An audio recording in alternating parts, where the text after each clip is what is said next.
Good day, Horizons. Welcome to the next day of our social distancing. So by now, many of you might be a little tired of the people that you're around, your family members, because you're not used to spending so much close time with them.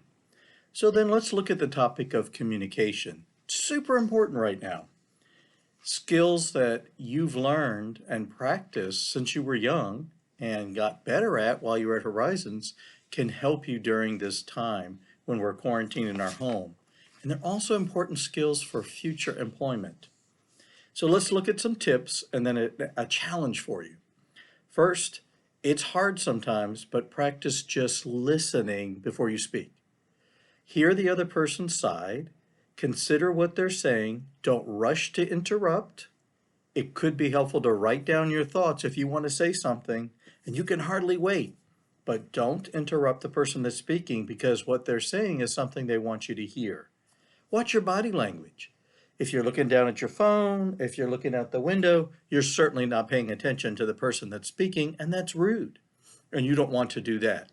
Think about how you want to be heard, and when you're speaking, what would you expect of the listener? You want that person to be making good eye contact and paying attention to your needs. Show respect. This is the time for some manners. Yes, ma'am. Yes, sir. No, ma'am. No, sir. I understand. These are important things. Your family wants to be heard too, whether they're face to face with you or maybe speaking to you by phone or by text or by Zoom. Put away other distractions. So don't let that phone, laptop, iPad take you away from the conversation or you're missing out. Make sure while you're talking to somebody, you put those other things away. You can come back to them later. There's plenty of time.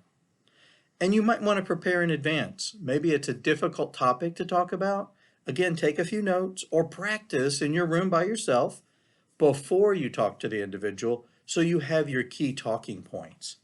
Be brief, but be specific.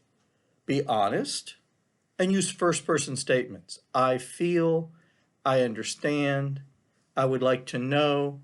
Don't make comments about the other person. Don't prejudge them or assume you understand them. If you really don't understand, ask questions. Gee, Mom, when you say that, what does that mean for me? Or Dad, you look like you're mad at me because I ran out of prescriptions. Is that correct? Ask questions. And welcome the feedback and be friendly instead of being defensive. Communication is two-way. It's one person speaking and listening, the other person speaking and listening, but it's more than the words coming out of our mouth. It's our eye contact, it's our body language, it's listening to understand. All are important to communication. Here's your challenge. I would like for you to develop a question or two to start a conversation, again with the person you're staying with, or it could be when you call your roommate or a friend. Then think about it afterwards. Maybe you have a 5 or 10-minute conversation. Think about what was easy, what was hard. What might you change to improve that communication the next time? Were you able to speak to be understood? Were you able to listen to understand? This is hard work. It takes some practice. It's not something you should feel frustrated if you make some mistakes initially. We all are practicing to be better communicators.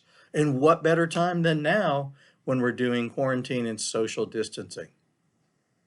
Reach out to us at Horizon School.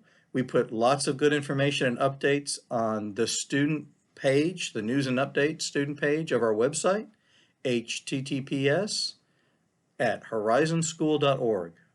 Take care.